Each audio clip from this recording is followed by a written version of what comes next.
35 plus thousand lightning strikes over Sydney emergency services going bananas. What does that mean to the life of a property manager? Stay tuned.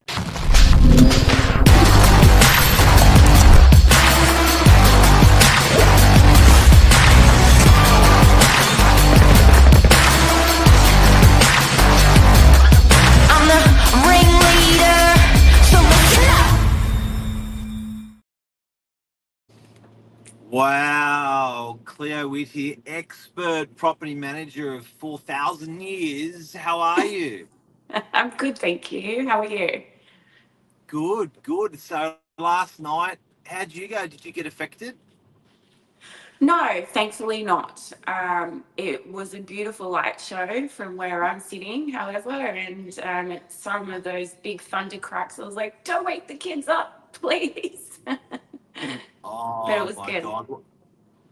It must be a record for Sydney, like 35,000 strikes. It was like 35,706 or something weird. And my eldest daughter turned around and said, imagine counting all those strikes. And I was like, anyway, the it's incredible with that driving wind, that heavy rain, what that does to the electrical system.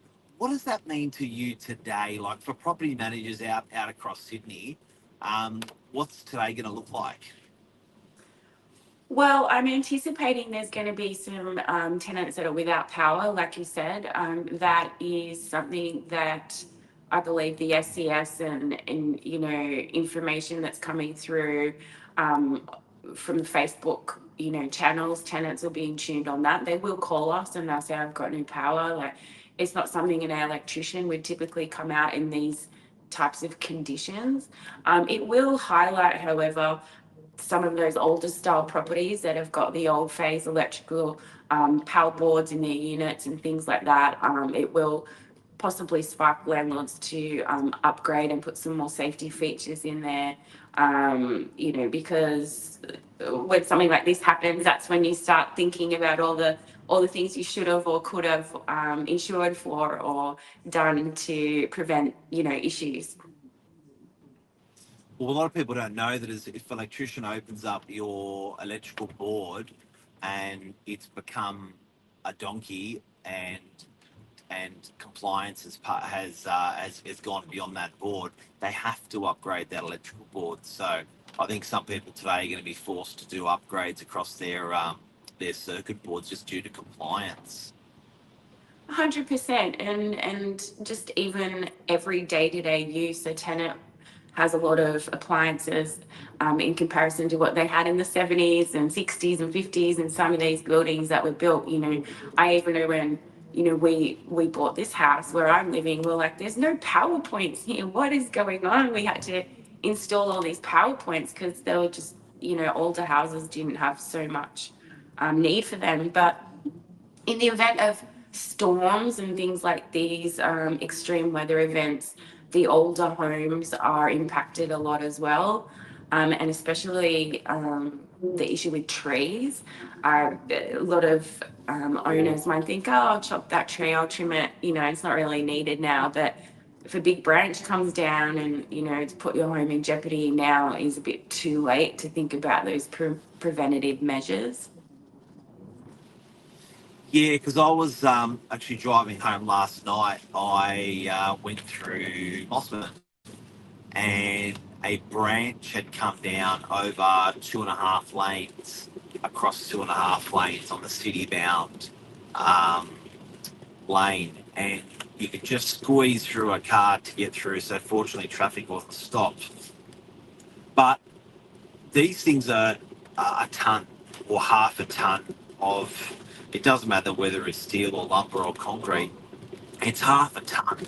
So there's some serious weight on some of this, and these trees just give way. Hey,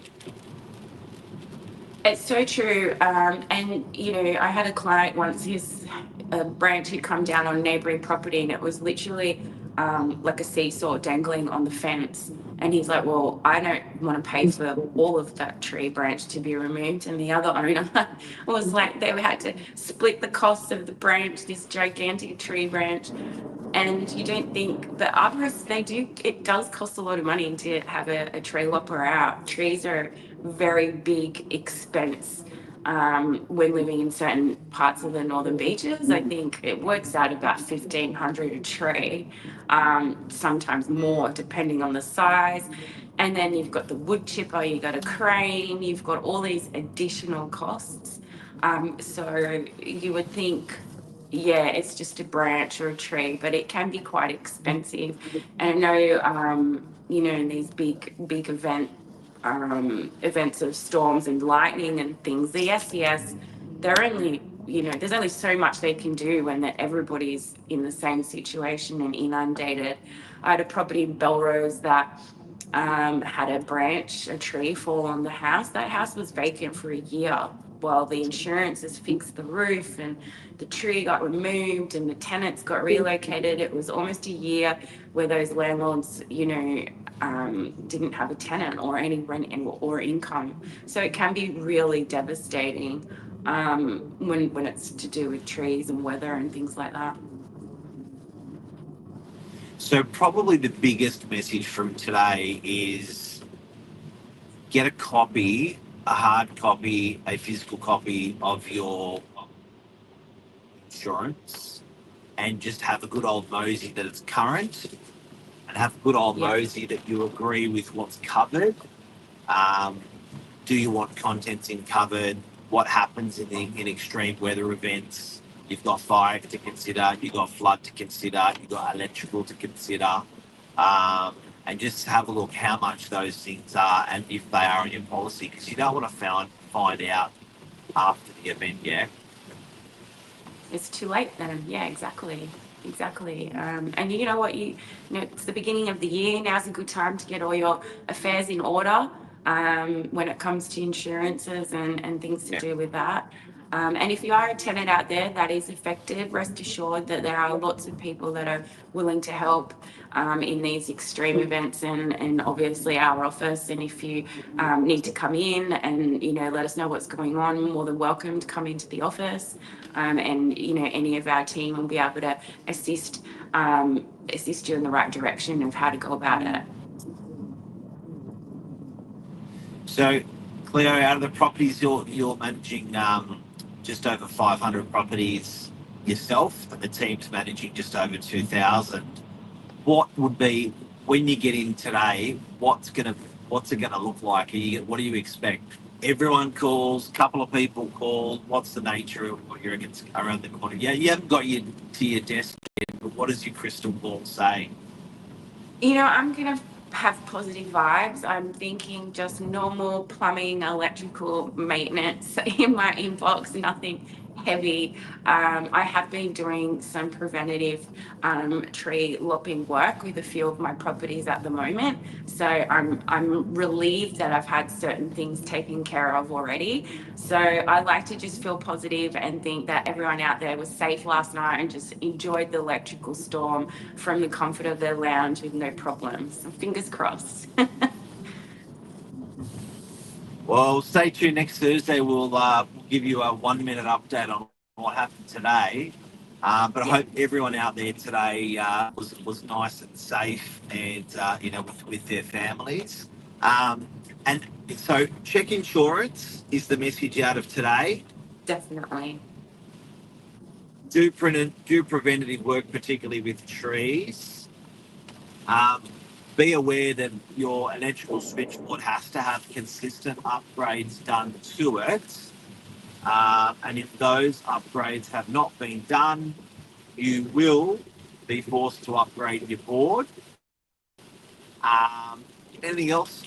Real estate advice style after a storm like last night? Look, just like you said, all those things, check those things, save, consider saving for those upgrades. If you've got a property and you're a landlord, you have a duty of care to make sure that property is compliant. So compliant with safety measures, with everything in the property. That is, part of the landlord information statement you sign when you even, bring on a property to an agency. It is up to an owner to make sure that their property is safe and compliant for tenants. So that is our number one goal. And yeah, check all those things. Can I tell you just a golden memory I got from last night's electrical storm? Please share. My, I'm going out with this one. My daughter goes, oh my god, my eldest daughter. I go, what? She goes, the Uber driver. I said, what Uber driver? So Shanice's got a bunch of friends that are very, very lad Bible based, very, very lad Bible based. And the Uber driver turned up with a pizza, and then the electrical storm started. So they're like, come in, come in, come in. So he got stuck in their house during the storm in his high vis, in his yellow high vis, and they got a selfie. They got a selfie, like talk about, and these got really real like lads. So they all decided to play Uno with the Uber driver, That is and I was perfect. How lucky and for I that saw Uber driver. I saw the photo, and then all these deliveries got cancelled. So he's like, all right, I'll play a bit more Uno. I love that. That is the best. Love it's amazing Have what a happens in, great safe. in these events. Yeah. No, I think Things get everyone's too old, all right? But there's that movie, The Great Outdoors with John Candy, and there's a guy in there that got hit by lightning 166 times. He was just really unlucky and he had a grey stripe. I don't know if anyone's seen the movie, but yeah, lightning, it can get you. I think I remember the guy, but anyway, Sydney, I hope you're okay. Property managers, good luck for today. Cleo, put out good vibes. Nice to Nothing see you till the guys. See you again. Bye. all right, cheers, bye.